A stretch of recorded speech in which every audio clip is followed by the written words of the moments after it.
자, 이번에는요. 정치권 상황으로 좀 가봐서요. 각 당 지금 어떤 모습인지 좀 하나씩 짚어보겠습니다. 먼저 여당인 더불어민주당의 상황입니다. 조국으로 갈라진 여당이다. 조국 전 장관 얘기 한참 된 거 아닙니까? 근데 다시 등장을 했어요. 조국으로 갈라진 여당, 초선 오적 쫓아내라. 그러니까 이 오적으로 꼽히신 분들이요. 지난주에 이 조국 전 장관 얘기하면서 이제 반성문을 발표를 했거든요. 근데 그거에 대해서 당원 쪽에서 약간 좀 성향 강성 당원으로 꼽히신 분들이 강하게 반발하고 있는 겁니다. 강경파들은 배은망덕 초선족이다. 이렇게 또 몰아치고 있는 거군요. 비난을 했습니다. 그리고 박용진, 조응천, 노웅래 의원 등은 초선들 지지한다. 폭풍쇄신만이 민심이다. 또 이렇게 또 지지를 하고 있기도 합니다. 재선 49명 오늘 긴급 모임을 갖기로 했다. 지금쯤 모임이 거의 끝났을 것 같기도 합니다. 오전 일찍 만나기로 했거든요. 지금 이런 상황입니다. 자, 그럼요. 이와 관련된 영상부터 확인해 보겠습니다. 돌아선 국민의 마음, 그 원인은 결코 바깥에 있지 않습니다. 그 원인은 저희들을 포함한 민주당의 착각과 오판에 있었음을 자인합니다. 당원 당규를 개정해 후보를 내고 피해자에 대한 제대로 된 사죄도 없었으며 당내 2차 가해를 적극적으로 막는 조치를 취하지 않았습니다. 검찰개혁은 종전에 많은 국민들이 공감하는 정책이었으나 추미애 윤석열 갈등으로 점철된 추진 과정에서 국민들의 공감대를 잃고 말았습니다. 조국 전 장관이 검찰개혁의 대명사라고 생각했습니다. 하지만 그 과정상에서 수많은 국민들이 분노하고 분열되며 오히려 검찰개혁의 당위성과 동력을 잃은 것은 아닌가 뒤돌아보고 반성합니다. 자, 지난 9일입니다. 반성의 내용이 많이 담겨 있었죠. 그런 입장문이 발표가 됐습니다. 기자회견을 통해서요. 그 이후에 당내 반응이 나온 거죠. 앞서도 소개 드렸는데 다시 한번 다른 기사로 보겠습니다. 여기 보면 제목은 친문에 휘둘려 여당 쇄신 작업 뒷걸음질이다. 이렇게 설명을 했거든요. 어떤 모습을 이렇게 설명한 건가 하면요. 보선 참패 반성문을 쓴 2030 초선 5인. 지금 영상으로 확인해 봤어요. 그 내용이 알려지자 문자 폭탄이 쏟아집니다. 엄청난 비난이 간 거죠. 그러자 어제 또 살짝 다시 입장문을 냈어요. 언론이 좀 곡해했다. 언론이 과도하게 뭔가 특정 내용을 부각시켰다. 약간 이런 불만을 또 나타내서 약간 수정을 한 거죠. 뭐 이런 상황입니다. 지금. 김종욱 교수님. 네. 지금 민주당 상황이 어떻게 가고 있는 겁니까? 평가를 좀 해주세요. 예를 들면 지금 야당이 그러니까 국민의힘이 3년 동안 탄핵의 늪에 빠져 있었지 않았습니까? 2019년부터 3년 동안 제가 볼 때 민주당은 조국의 늪에 빠져 있다라고 생각이 드는 거고요. 왜냐하면 저 문제가 별것이 아니라면 이렇게 논쟁을 해야 될 이유가 하등이 없는 거죠. 저 문제가 중요한 문제이기 때문에 지금까지도 저 문제가 제기가 되고 있는 거겠죠. 말씀하신 것처럼 2019년도에 법무부 장관으로 입각하는 과정에서 인사청문회 과정에서 불거진 문제가 지금까지 계속 진행되고 있기 때문에 이 문제와 관련해서 서울시장 선거, 부산시장 선거에서 완패한 상황에서 이 문제에 대해서 민주당 어디선가 문제 제기를 해야 되지 않겠습니까? 그러니까 당연히 2030 초선 의원들이 이 문제에 대한 제기를 분명히 했었던 거죠. 그리고 난 다음에 초선 의원들 같은 경우도 한 50여 명 정도가 문제 제기를 했더니 그 이후에 나온 내용이 뭐냐면 소위 비대위원장으로 이제 도종환 민주주의 4.0의 대표가 되면서 다시 또 예를 들면 친문의 아주 핵심적인 인물이 비대위원장으로 올라오는 게 맞느냐라고 하는 문제가 있었고 또 하나는 소위 뭐 친문이라고 얘기되는 강성 지지자들 같은 아까 말씀 문자를 보내는 일이 벌어지게 되면서 지금 사태 문제 핵심이 갑자기 조국 문제가 중심으로 올라온 것처럼 돼버린 상황이 돼버렸어요. 근데 저희가 통계 지표를 본다고 하더라도 이건 명백해요. 왜냐하면 문재인 정부의 국정 지지율이 하락한 이유 중에 1위가 어떤 거였냐면 부동산 문제였어요. 두 번째가 뭐였냐면 검찰 개혁을 위시로 했던 추운 갈등, 조국 전 장관 문제였었습니다. 분명히 이 부분들은 대부분 1, 2위였어요. 그럼 만약에 우리 민주당이 오만과 독선에서 졌다고 얘기하면 뭐가 오만과 독선인지 설명해야 될 거 아닙니까? 제가 볼 때 오만과 독선의 핵심적인 내용들은 부동산 정책에 대한 독선 정책, 그다음에 조국 전 장관 이후부터 검찰 개혁 관련된 오만한 태도, 이 두 가지 문제 아니겠습니까? 이 두 가지 문제에 대해서 국민들에게 납득할 만한 설명을 분명히 민주당은 해야 돼요. 근데 지금 상황에서 이 문제가 갑자기 조국이라는 늪에 빠지게 되면서 조국을 수하냐 마냐의 문제를 가고 있다는 가장 큰 문제인 거죠. 생각을 해보십시오. 뭘 먹으면 헛구역질이 나요. 당연히 그럼 병원에 가서 위내시경 검사 받아야 되지 않겠습니까? 예. 근데 자기 위는 건강하대요. 위내시경 검사만 안 받겠다는 얘기밖에 안 되는 거예요. 의사가 진단을 해서 문제가 예. 있는 것이 무엇인지 확인하기 위해서는 다 확인해봐야 되는 거죠. 근데 아직 진단조차도 안 받고 있는 상황으로 보시는 거예요? 자기 위는 다 든든하다고 얘기하는 거니까요. 저는 이런 식의 접근을 해서는 국민의 민심이 돌아서지 않을 거라는 생각이 드는 거고요. 원인은 정확하게 진단해야 된다. 그 예. 결과에 대해서는 간론을박이 벌어질 수 있겠습니다만 예. 원인 자체까지도 예를 들면 제기하지 말아야 된다고 얘기한다면 무엇으로 혁신을 할 것인지 무엇으로 국민에게 설명할 것인지 저는 제가 볼 때 그런 민주당이 과거에 야당이 빠졌던 탄핵의 늪에 다시 빠질 수밖에 없는 생각이 들기 때문에 전 지금이라도 모든 것을 다 내놓고 예. 토론하고 그다음에 잘못된 부분에 대해서 반성하는 게 맞다. 그걸 두려워하면 제가 볼 땐 내년 대선 이와 유사한 일이 벌어지겠죠. 예. 지금 늪이라고 아까 설명하셨잖아요. 근데 그 늪에서 벗어날 수 있습니까? 어떻게 전망하세요? 제가 볼 땐 이 늪에서 벗어날 수 있는 길이라고 하는 건 저는 명백히 앞으로 보일 거라는 생각이 듭니다. 하나가 뭐냐면 원내대표 선거가 분명히 있습니다. 그다음에 예. 당대표 선거가 있습니다. 그러면 원내대표와 당대표에게 어떤 새로운 가치와 새로운 인물, 새로운 의제를 가지고 등장하는 사람을 당내에 선택할 것인가. 이 문제 가장 중요한 문제겠죠. 예. 변화한다라고 하는 것은 그런 거겠죠. 근데 그런 변화가 없다라고 얘기한다면 예. 변하지 않겠다는 얘기밖에 될 수 없는 거니까요. 근데 또 하나는 앞으로 대선 후보들이 앞으로 나오겠습니다만 대선 후보들이 이번 서울시장과 부산시장 선거 패배에 대해서 어떤 내용의 반성문을 들고 나올 것인가. 이 두 가지의 문제가 가장 중요하다는 생각이 듭니다. 예. 마지막으로 제일 중요한 건요. 저는 민심은 이미 제가 볼 때는 과거로부터 나왔다는 생각이 드는 거예요. 왜냐하면 작년 2020년도 총선에서 서울 지역이 11.6%를 민주당이 승리했습니다. 근데 이번 서울시장 선거에서는 18%를 줬어요. 30%가 산술적으로 바뀐 겁니다. 그러면 예. 투표한 사람 중에 3분의 1이 태도를 바꾼 거예요. 그 정도 상황이라면 제가 볼 땐 전면쇄신이 아니면 민심을 복구할 방법이 없다. 근데 거기에 대한 내용들이 앞으로 원내대표 선거랑 당대표 선거에서 보여줄 건데 예. 전혀 변화가 없다? 전 그렇다면 제가 볼 때는 국민들 입장에서는 당신들은 변하지 않겠다는 얘기구나 라고 할 수밖에 없다는 생각이 들기 때문에 이 두 번의 선거라고 하는 것들이 예. 상당히 중대하게 국민들에게는 이미지가 가게 될 거라고 생각을 합니다. 지금 앞으로 있을 당내 경선 얘기를 하셨어요. 특히 이제 당대표 경선 얘기를 하셨는데요. 한국일보 기사 다시 보겠습니다. 자, 여기 아랫부분에 있습니다.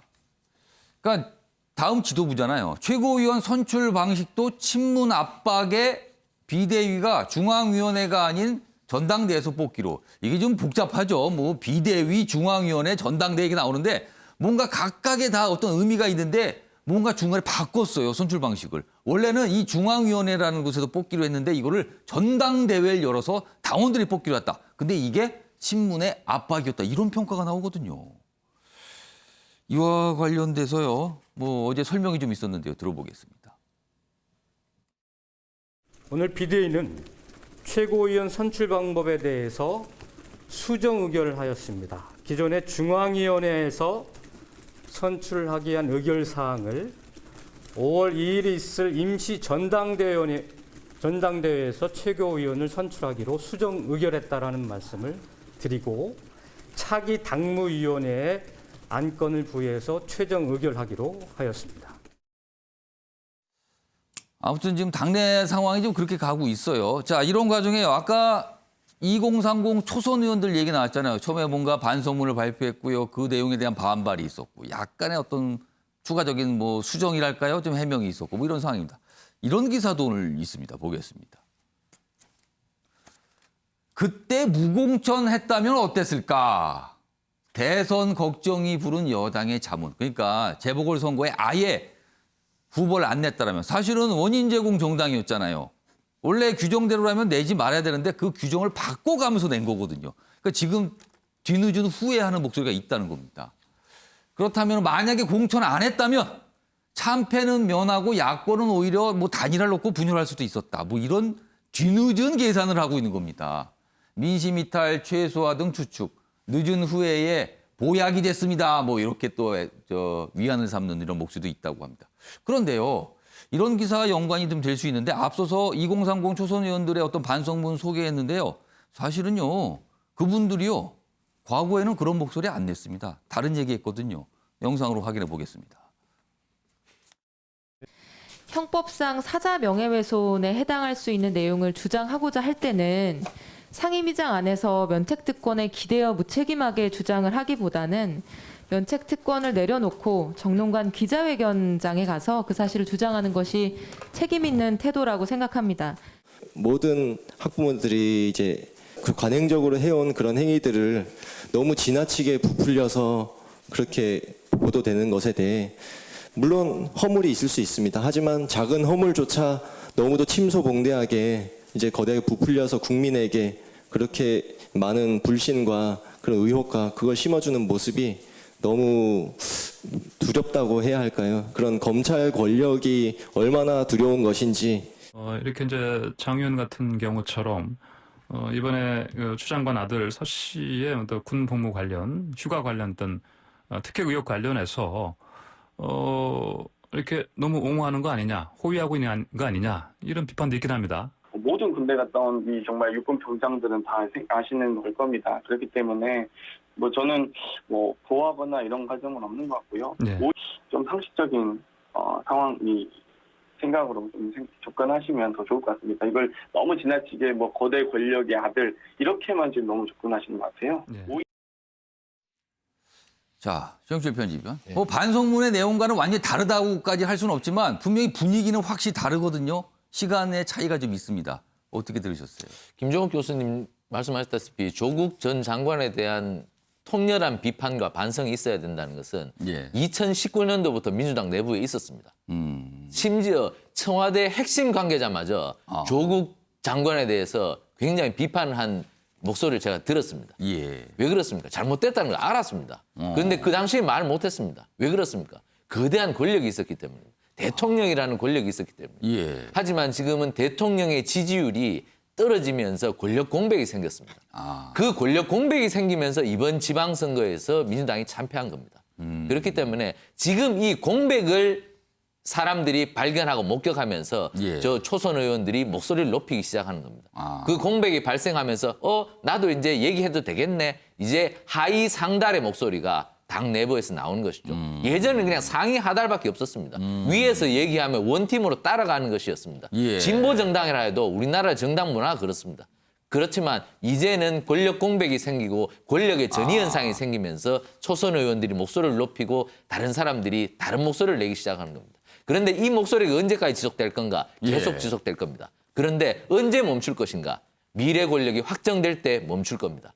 근데 그 미래 권력이 언제 확정될지 모르겠죠, 아마 민주당이. 지금 모르죠. 그렇습니다. 사실 대세론에 달려가고 있는 이재명 지사가 될지 안 될지도 모르는 겁니다. 뭐 예정대로라면 9월까지는 후보를 정해야 되긴 합니다만. 그렇습니다. 뭐 요즘 유시민 그 노무현 전 이사장 말씀하시는 거 보면 내가 나올 수도 있다는 이런 뉘앙스를 풍기기도 하고 그렇기 때문에 혼돈이 계속될 겁니다.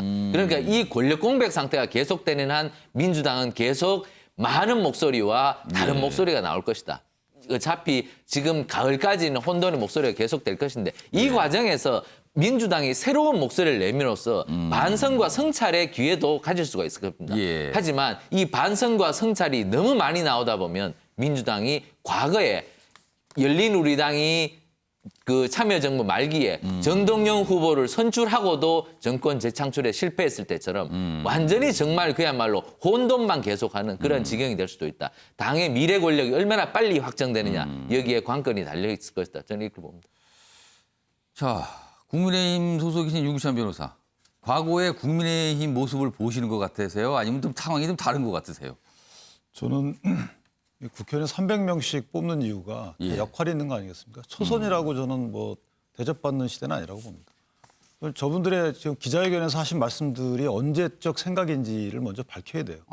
지금 쭉 나왔지만 또 장경태 의원 같은 경우에는 추미애 장관에 대한 사퇴 요구가 있자 독립운동 시끄럽다고 친일하자는 꼴이냐 뭐 이런 식의 비유도 했었단 말이죠. 그러니까 저런 분들이 저렇게 해놓고 과연 초선이라서 목소리를 못 냈다라고 할 것인지 저는 개인적으로 설득력이 없다고 보고요. 설득을 해서 당을 같이 끌고 가야죠. 예를 들면 친문을 무작정 비판할 것이 아니고 그분들을 설득해서 갈 수 있는 방안을 내고 본인들이 노력을 해왔어야죠. 만약에 애당초부터 그런 목소리를 꾸준히 내왔다면 친문들이 저렇게 비판 안 했을 겁니다. 오히려 설득당해서 같이 가려고 당의 노선을 수정했겠죠. 저는 개인적으로 기자회견도 조금 적절치 않다고 보는 것이 예. 당 지도부와 같이 했어야죠. 같이. 아. 본인들만 우리는 지도부한테 책임을 다 떠넘기고 우리는 멀쩡했습니다라고 우리는 이렇게 하고 싶었는데 이렇게 못했습니다라고 하는 것이 과연 이것이 대한민국 국회의원의 자질에 맞는 것이냐. 저는 개인적으로 물론 용기는 가상하지만 예. 그 용기를 진작에 냈어야 된다. 지금은 저걸 용기로 평가할 사람이 과연 몇이나 있을까에 대해서 의문이 듭니다. 제가 드린 질문을 약간 우회적으로 말씀하셨네요. 과거의 국민의힘의 모습은 어떠했다고 평가하십니까? 과거하고는 다릅니까? 아니면 비슷한 상황으로 가는 겁니까? 늘 정당이라는 게 똑같죠. 그런데 정당의 민주화 정도를 탓할 것이 아니고 예. 사실 이전에 국민의힘 전신 정당의 경우에는 개혁 세력이 늘 있었어요. 목소리도 내온 부분도 있고요. 그럴 때 오히려 잘 됐죠. 그런데 이제 그 이후에 그런 목소리가 사라지자 예. 정당에 사실 정체되고 퇴보했던 역사적 경험이 있단 말이죠. 지금 민주당 부분도 똑같아요. 그런데 그 탓을 지도부에 돌릴 것은 아니라는 거죠.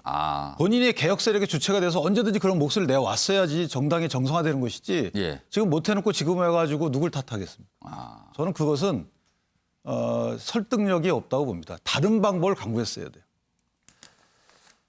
아무튼 지금 뭐 집권 여당의 상황이었습니다. 자, 여당과 관련돼서 정세균 국무총리 관련 기사가 하나 있습니다. 보겠습니다. 처음이자 마지막 출장을 떠난 정세균 총리. 아, 그런가요? 지금 이란으로 출장을 갔거든요. 이게 처음이자 마지막 출장. 처음을 알겠는데 마지막이라고 한 이유는요. 이란서 대성령 성감을 챙겨올까. 지금 코로나 여파 취임 후 첫 해외 방문, 이란 부통령과 원유 대금 회담 예정. 이 부분이 지금 굉장히 문제가 됐잖아요. 미국과 연관돼 독자 해결은 난망이다. 내주 대정부 질문으로 사의 가능성이 있다. 조만간 좀 떠난다. 이런 얘기 나오잖아요. 수필집 출간, 대권 행보 시동 걸릴 듯하다. 뭐 이렇게 다 소개돼 있습니다. 자, 윤경호 의원님. 총리직을 떠난다는 거는 대선으로 간다. 지금 이렇게 다 읽고 있거든요. 언론은 다 그렇게 보고 있어요. 그렇다면 사실 대선에 나오기 위해서는 뭔가 성과가 있어야 되는 건데 총리 시절 예를 들어서 방역 또는 백신 또는 부동산 문제 이런 거에 대한 성과가 있어야 되는데 사실 그런 성과는 안 보이거든요. 이거 어떻게 되는 겁니까, 그럼? 그래서 답답하죠. 그러니까 뒤집어 보면 이낙연 전 총리가, 그러니까 이낙연 전 대표가 왜 20%대의 지지율을 얻었느냐? 문재인 정부 초기에 총리를 할 때 뭐 예를 들어서 국회에서 강단 있는 답변을 했다. 그다음에 행정부 장관들, 국무위원들 꽉 그립을 쥐고 끌고 나갔다. 뭐 이런 식의 평가가 친문들의 성원에 더해져서 20%까지 지지율이 올랐지 않습니까? 정세균 총리도 그걸 따라가고 싶었겠죠. 정세균 총리가 국회의장, 입법부의 수장을 했던 분이 예. 국무총리를 갈 때 그런 비판이 많았지 않습니까? 입법부의 권위를 스스로 던지는 거 아니냐라는 얘기를 했는데 그럼에도 불구하고 그 논리를 덮었던 거는 다양한 경험을 가지고 오히려 내가 대통령을 잘 보좌 할 수 있다. 거기에는 개인적으로는 예. 총리라는 자리에 있으면서 쌓은 업적으로 대권 후보로서 뭔가 어필을 할 수 있는. 왜냐? 이낙연 총리가 그렇게 했기 때문에. 예. 그렇게 원했는데 아까 앵커가 얘기하신 대로 방역에서도 지금은 K방역 뒤로 지금 예. 슬금슬금 오히려 지탄을 받고 있죠. 백신 잘 안 풀리죠. 무엇보다 뭐 문재인 정부의 정책 자체에 대해서 총리 따로 대통령 따로 예. 아니지 않습니까?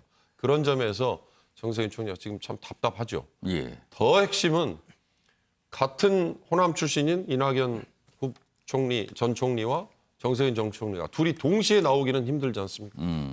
그렇다면 이낙연 대신 제3의 대안론 예. 이런 얘기들도 또 있었는데 좀 그 얘기도 꺼내기가 참 난감해졌어요. 그러나 정치인으로서 육선까지 지낸 정세균 총리는 아마 이번이 본인에게는 대선에 도전해 볼 수 있는 마지막 기회다라고 생각을 하기 때문에 뭐 그냥 제로에서 시작한다는 심정으로 예. 아마 하겠죠. 예. 그리고 그걸 위해서 미리미리 언론에 이렇게 뭐 다음 주에 사이 뭐 이번 보궐선거 끝나고 나면 총리직을 던질 것이다 얘기했으니까 총리직을 지금 던지는 게 이게 맞느냐 말이 되느냐라는 얘기에 대한 비판 이런 거는 지금 별로 없지 않습니까? 결국 정세균 총리 본인이 얼마나 앞으로 5년 동안에 대한민국을 위해서 우리 공동체를 어떻게 바꿔나가겠다에 대한 비전을 보여주고 철학을 보여주느냐. 그거에 따라서 좌우될 것 같습니다.